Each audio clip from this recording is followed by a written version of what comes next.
చేతులు కాలాక ఆకులు పట్టుకున్నట్టు ఉంది కొందరు రాజకీయ నాయకుల పని. అమ్మో మమ్మల్ని మోసం చేశారు, మేము మోసపోయామని ఆడపిల్లలు చెప్తే ఎవరైనా నమ్ముతారు? రాజకీయ నాయకులు చెప్తే నమ్ముతారా? ఎందుకంటే రాజకీయం అంటేనే మోసం, దగ అని సామాన్యుడు కూడా అనుకునే రోజులు ఇవి. కనుక అలా కాదు. రాజకీయం అంటే ఒక ఆదర్శవంతమైన జీవితం, రాజకీయం అంటే ఒక ప్రజలకు మేలు చేసే వృత్తి అని ప్రూవ్ చేయాల్సిన బాధ్యత ఎవరి మీద ఉంది? రాజకీయ నాయకుల మీద మాత్రమే ఉంది. కానీ పట్టించుకోరు. ఒక ఆడపిల్లలకి ఆపదొస్తే ఆదుకోవడానికి రాజకీయ నాయకుడు ముందుకు రావడంలో ఎవ్వరు కాదని. కానీ రాజకీయ నాయకులు ముసుగులో ఆడపిల్లలు ట్రాప్ చేయడానికో, ఆడపిల్లల్ని ఏదో సొంత కార్యక్రమం వాడుకోవడానికో చేస్తే మాత్రం ఎవరైనా సరే తగు రీతిలో బుద్ధి చెప్తారు. ఇటువంటి సన్నివేశాలే ఈ మధ్య కాలంలో చాలా జరుగుతుంది. రాజకీయ నాయకుల్ని కించపరిచే ఉద్దేశం ఎవరికి ఉండదు. కానీ వాళ్ళు కూడా ప్రజలు మనల్ని పొందేలాగా ఉండాలి. మనం గతంలో చూసాం, ఇప్పుడు చూస్తున్నాం. ఎన్నో ఎన్నో ఎన్నో ఉదంతాలు. హనీ ట్రాప్ చేశారు నన్ను అని చెప్పుకునే రాజకీయ నాయకులు ఎందుకు పడిపోతాం హనీ ట్రాప్ లో? అసలు అవతల వ్యక్తి మీ ఫోన్ రికార్డింగ్ చేస్తుందా లేదా అని తెలుసుకోలేని అజ్ఞానంలో పడుతున్నారంటే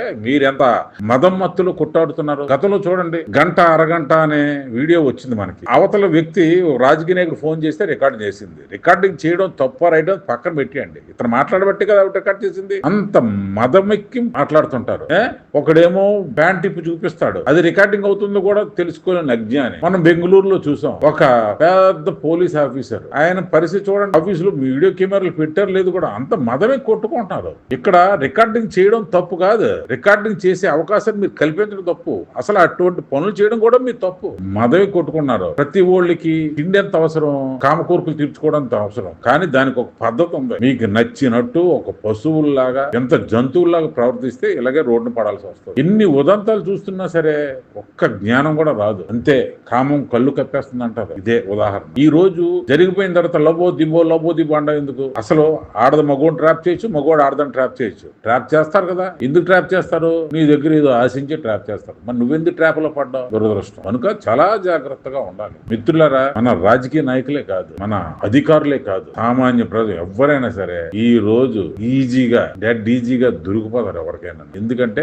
అటువంటి పరిస్థితులు, అటువంటి టెక్నాలజీ వచ్చేసింది. కనుక ఒక ఆడది మగోడిని ట్రాప్ చేసినా, మగోడు ఆడదని ట్రాప్ చేసినా, వాళ్ళ మధ్య సయోధ్యకి కారణాలైన పరిస్థితులు అన్నవి మాత్రం హేతుబద్ధంగా ఉండాలి. అది కాకుండా కేవలం కామవాంఛలతోటే కొట్టుముట్టి ఆడుకునే పరిస్థితి దాపురిస్తే ఇదే ఇలా ఉంటది ఆఖరికి రిజల్ట్. కనుక రాజకీయ నాయకులు తస్మాత్ జాగ్రత్త. అదే విధంగా అధికారులారా అప్రమత్తంగా ఉండండి. అమ్మా ఆడపడుచులారా, మీరు కూడా చాలా పద్ధతిగా సమాజం గౌరవించే స్థితి మలగండి. ఎందుకంటే ఒకళ్ళు మనల్ని లొంగ తీసుకుని ప్రయత్నిస్తున్నారు అంటే మనం అటువంటి అవకాశాలు ఇచ్చినందుకే. ఇలా అంటే మీ మనోభావాలు దెబ్బతింటేమో కానీ శ్రీమూర్తి 99.9% ఒక పద్ధతి ప్రకారం వెళ్లే వాళ్ళే ఉన్నారు. కేవలం 1%, 2% మాత్రమే తేడా మనుషులు ఉన్నారు. అందువల్లే కదా డ్రమ్ములేసి కప్పెట్టడం, మంచం కోడికేసేసి లాగేసి చంపేయడం ఇలాంటివి జరుగుతున్నాయి. మగోళ్ళు దుర్మార్గులు దుష్టులు ఎంతమంది అయితే ఉన్నారో, ఆడవాళ్ళు కూడా అంతమంది దుర్మార్గులు దుష్టురాళ్ళు ఉన్నారు. భర్తను చంపేసిన ఉదాలు, పిల్లలు చంపేసి ప్రియుడితో లేచిపోయిన ఉదంతాలు ఎన్నో మనం చూస్తున్నాం. మనం